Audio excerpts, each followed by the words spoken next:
Eto, mainit na balita.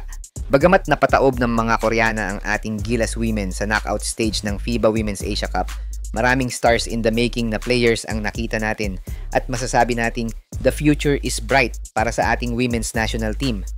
Ito at silipin natin ang nag-iisang consistent player ng Gilas Women mapa-assist man o offense. Kilalanin natin si Naomi Panganiban. Pero bago yan, like and subscribe lang mga kabady para sa latest basketball news and highlights. At just 19 years old, si Filipina-American guard Naomi Natalie Panganiban ay ipinapakita na kahit hindi siya ganun katangkaran, kaya niyang makipagsabayan sa mga top women players sa buong Asia. Parang walang takot kumbaga. Si Naomi ay ipinanganak noong June 5, 2006 sa Southern California.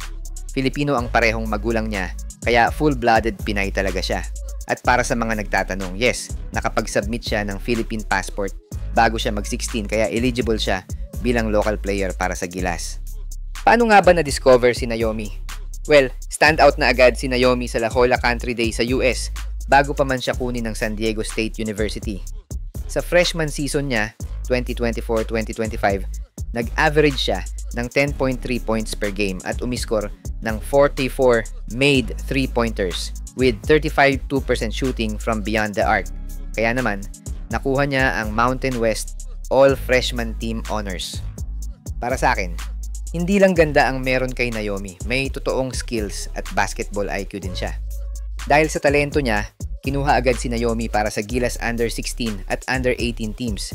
Dito lalo siyang namukadkad. Nag-a-average siya ng 14.6 points per game at isa sa mga bumuhat sa Gilas paakyat mula Division B papuntang Division A sa FIBA Youth level. Grabe, di ba? Pagkatapos ng youth tournaments, na-promote na agad siya sa seniors team kung saan nakasama niya sina Jack Animam, Janine Pontejos at Casey De La Rosa. Ngayong 2025 FIBA Women's Asia Cup, masasabi natin, si Naomi ang isa sa pinaka-consistent at standout sa buong tournament. Bakit? Dahil kontra Japan, na world number 9 umiskor si Naomi ng 13 big points. Halos ma-upset natin ang mga Hapon. 3 points lang ang lamang nila sa atin. At kontra Lebanon, nag-deliver ulit si Naomi ng 15 points para itumba ang Lebanese at makuha ang ticket sa Final 6. Pagdating sa quarterfinals versus Korea, kahit dehado ang Gilas, hindi pa rin nawalan ng gana si Naomi. 19 points ang inambag niya laban sa hot shooting Korean squad na sumelya sa semi-finals spot. Para sa akin, kahit talo ang Gilas, panalo ang puso ni Naomi. Consistent, clutch, at hindi sumusuko.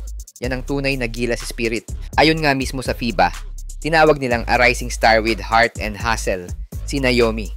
Kasama sina Sumaya Sugapong at Vanessa De Jesus.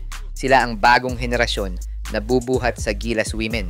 Pero syempre, kudos din sa mga veterans natin na sina Animam, Surada, Pastrana, Fajardo, at ang isa pang rising star ng women's basketball ng Pinas na si Casey De La Rosa. Patunay lang to na maliit man ang mga Pinoy sa height, malaki naman ang puso natin sa laban at hindi tayo basta-basta susuko sa Asia o kahit sa mundo.